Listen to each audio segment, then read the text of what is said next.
అపోస్తలుడైన పౌలు తిమోతికి వ్రాసిన మొదటి పత్రికలోని 2వ అధ్యాయంలో ఉన్న 15 వచనములు, మనము సంపూర్ణ భక్తియు మాన్యతయు కలిగి నెమ్మదిగాను సుఖముగాను బ్రతుకు నిమిత్తము అన్నిటికంటే ముఖ్యముగా మనుషులందరి కొరకును రాజుల కొరకును అధికారులందరి కొరకును విజ్ఞాపనలను ప్రార్థనలను యాచనలను కృతజ్ఞతాస్థుతులను చేయవలెనని హెచ్చరించుచున్నాను.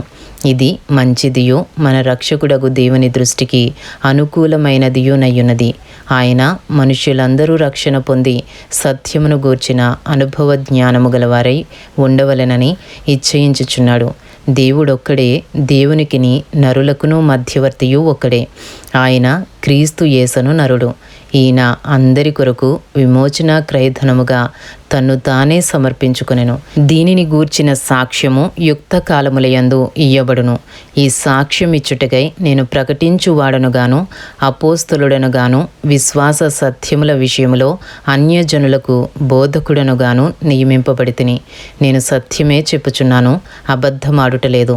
కావున ప్రతి స్థలమందును పురుషులు కోపమును సంశయమును లేనివారై పవిత్రమైన చేతులెత్తి ప్రార్థన చేయవలెనని కోరుచున్నాను.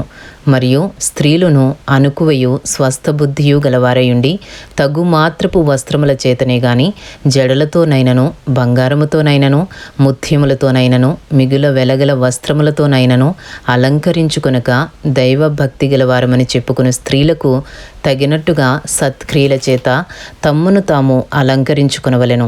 స్త్రీలు మౌనముగా ఉండి సంపూర్ణ విధేయతతో నేర్చుకునవలెను. స్త్రీ మౌనముగా ఉండవలసినదే గాని ఉపదేశించుటకైనను పురుషుని మీద అధికారము చేయుటకైనను ఆమెకు సెలవీయను. మొదట ఆదామును తరువాత హవ్వయును నిర్మింపబడిరి కారా?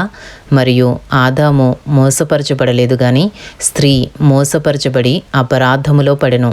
అయినను వారు స్వస్థ బుద్ధి కలిగి విశ్వాస ప్రేమ పరిశుద్ధతలయందు నిలకడగా ఉండిన ఎడల శిశు ప్రసూతి ద్వారా ఆమె రక్షింపబడును. ఇంతటితో అపోస్తలుడైన పౌలు తిమోతికి వ్రాసిన మొదటి పత్రికలోని 2వ అధ్యాయంలో ఉన్న 15 వచనములు పూర్తి చేయబడినవి.